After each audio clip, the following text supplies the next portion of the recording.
दोस्तों आज हम आपके लिए एक बड़ी ही इंटरेस्टिंग वीडियो लेकर आए हैं। दोस्तों आज हम आपको फैक्ट्री में कोई छोटी मोटी चीज बनते हुए नहीं दिखाएंगे, बल्कि बस और जहाज जैसी बड़ी चीजों को बनते हुए दिखाएंगे जो कि आपने पहले कभी नहीं देखी होगी। तो प्लीज हमारी मेहनत के लिए इस वीडियो को अभी एक लाइक जरूर कर दें और वीडियो को आराम से पूरा देखें, तभी आपको पूरा मजा आएगा और फुल नॉलेज मिल पाएगी। तो चलिए इसीलिए बात करते हैं पहले नंबर के एरोप्लेन से। Aeroplane manufacturing process. दोस्तों एरोप्लेन को बनाना काफी बड़ा काम है जो कि आम इंसानों के बस के तो बिल्कुल भी नहीं है।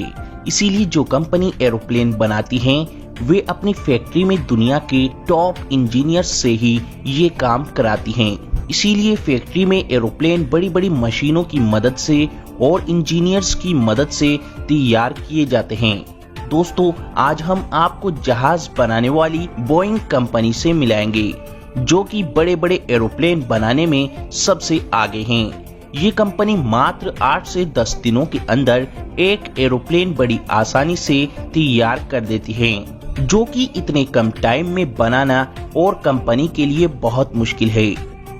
दोस्तों जहाज बनाने के लिए कंपनी सबसे पहले जहाज की बॉडी का गोल ढांचा तैयार करती है। इन गोल ढांचों को कंपनी 3 अलग अलग पार्ट्स में तैयार करती है।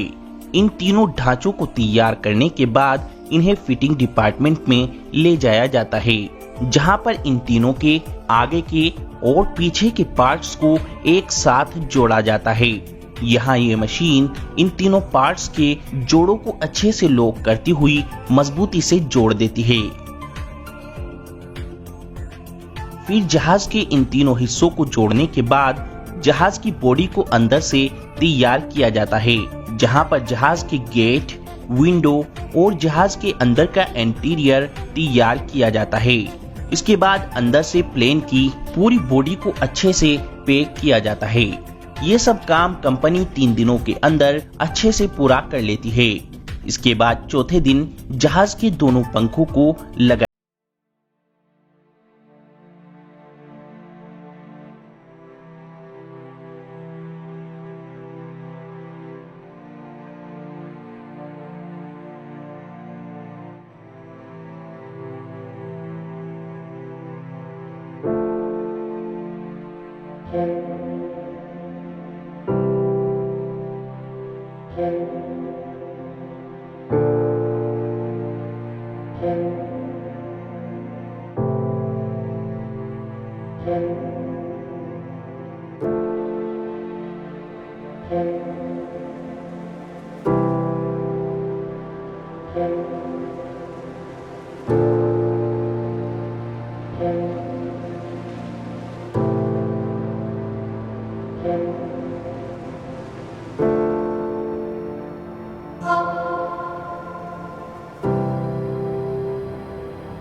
कर देने के बाद अब बस की बॉडी को इस नीचे के इंजन और टायर वाले हिस्से पर रखकर फिट कर दिया जाता है। इसके बाद बस में शीशा फिट किया जाता है। ये काम पूरा होने के बाद बस में अंदर क्लच, गियर, बोनेट और स्टीयरिंग वगैरह फिट कर दिए जाते हैं।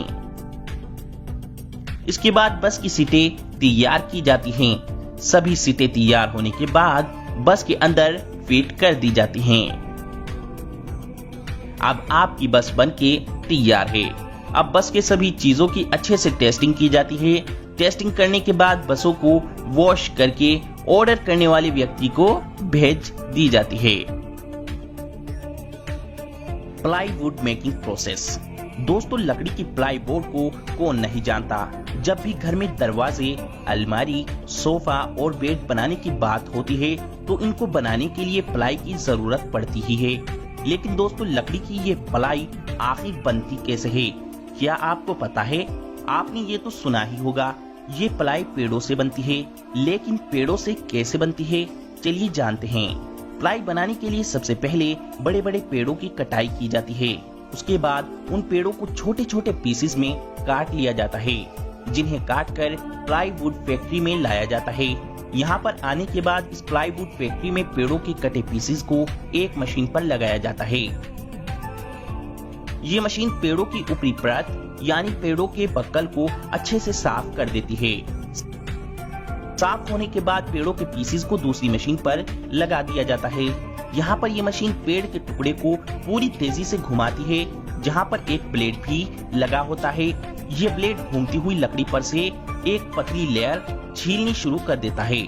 ऐसे ये मशीन पेड़ के पीसेस पर से एक पतली और लंबी लेयर उतारती चली जाती है। ये लेयर कन्वेयर बेल्ट की मदद से आगे जाती रहती है। ऐसे देखते ही देखते ये मशीन पेड़ के पूरे पीसेस को एक पतली लेयर में बदलती चली जाती है। ये लेयर कन्वेयर बेल्ट से होती हुई आगे अगली मशीन से होकर गुजरती है, जहां पर ये मशीन इस लेयर के छोटे छोटे पीस कट कर देती है। अब वर्कर द्वारा इन सभी लेयर के पीसेस को इकट्ठा कर लिया जाता है।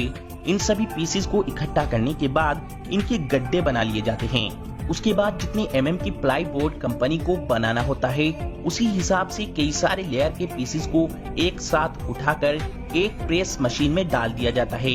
ये मशीन कई सारे लेयर के पीसेस को मिलाकर एक प्लेन और फ्रेश प्लाई बोर्ड बना देती है। तो दोस्तों ऐसे फैक्ट्री में प्लाई बोर्ड तैयार किए जाते हैं।